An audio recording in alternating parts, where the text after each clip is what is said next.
So tonight we're going to look at how to change the pivot bearings on your suspension mountain bike frame. So this is how to do it and why you shouldn't do it. Now, different mountain bike frames have different suspension layouts. Some are single pivot, some have linkages, some have 2 bearings, some have 16 bearings, all dependent on the frame. Now, each of those frame designs will have bearings that are specific sizes for that frame. And there will be specific ways of removing those bearings and fitting them. There are some fairly universal tools for doing this. Tools for removing, and again, tools for pressing those bearings in. The process is fairly similar, but each frame has its own idiosyncrasies and things are going to trip you up. Generally speaking, you're wanting to press those bearings out or hammer them out with some kind of slide hammer to remove them. And to fit them, you need to gently press those with even constant pressure back into the frame with perfect alignment. And already you're starting to see you need very specialist tools to do this job. And the same tool to remove is not the same tool to fit. So already, not only do we need the experience and knowledge of how to do this, there's a fairly high cost of entry to be able to do this job for the home mechanic. Now, there are lots of ways to kind of do this for no money. The classics are get a bunch of socket sets and some threaded bar and crank it all together. And that only kind of works sometimes. Now, when we're fitting bearings, and if you're pressing them in, and if you're not using specialist tools, and even if you are, sometimes you have to use them in ways the manufacturer wouldn't suggest using, for example. When we're doing this, there's a flat surface on both sides of the frame, and then we just leverage against that frame to push that bearing home. What if there's not a flat surface? What if there's a weld in the way? What if there's some CNC work going on in there that doesn't give a large enough or even footprint to get the tool in there? Well, one tool that can fit one bearing might not fit another.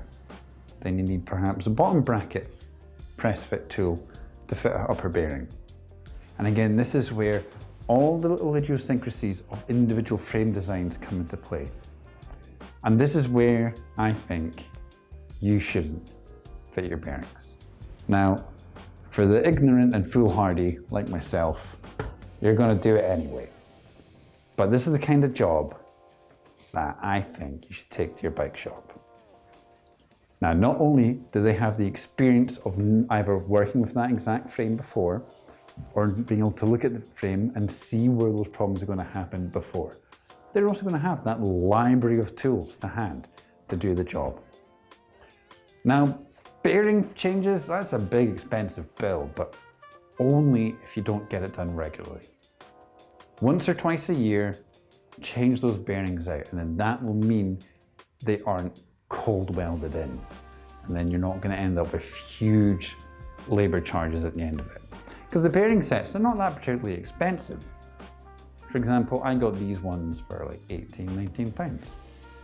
But by the time you buy your slide hammer, there's another 30 quid. By the time you buy a set of drifts for each set of bearing size, there's another 30, 40 quid if you're getting a metal ones. By the time you got the fitting tool itself or threaded bar, it all starts to add up.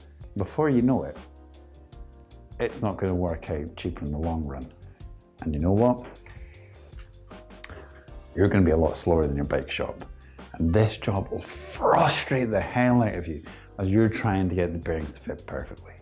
Sure, there are little things you can do. You can freeze the bearings beforehand. You can warm up parts of the frame. You can do all manner of witchcraft and lighting incense and putting out offerings to the mountain bike maintenance gods. But trust me, it's a lot easier just to take your credit card out and let someone who knows what they're doing do that job. So don't do what I did. Take it to your bike shop.